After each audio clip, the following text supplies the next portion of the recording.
Recently, I was reading in the New Testament book, Ephesians, where Paul says, and it's a popular passage, in Ephesians chapter 6, Paul says, "Be strong in the Lord and in the power of his might."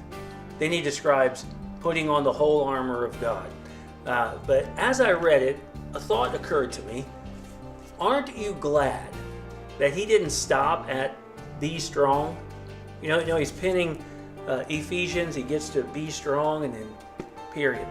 Puts down the quill, rolls up the scroll, hands it to whoever's delivering it to these churches, Timothy perhaps, or somebody says, "Here, take this to the churches," and the church gets it, and they're reading it through Ephesians, the church at Ephesus, and they get to the point that says, "Be strong." That's it. Well, had I been there, even today, had I read that and it stopped at "be strong," I would try to be strong.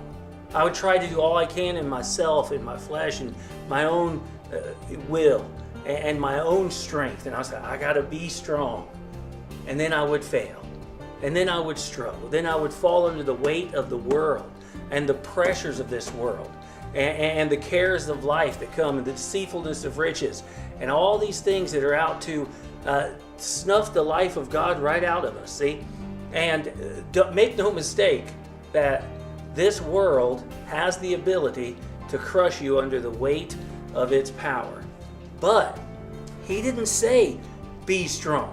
So when we try and we fall, and we're discouraged, and we're like, "I can't do this, Paul. I can't be strong."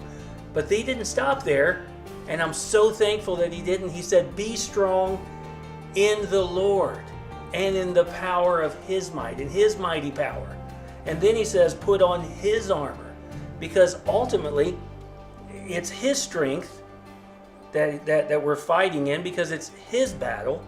We're fighting it with his armor, and it's his victory and ultimately his glory.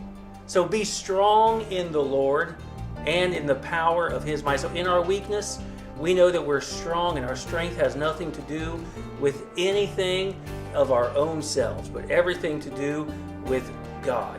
I fall under the weakness of my flesh, he's my strength.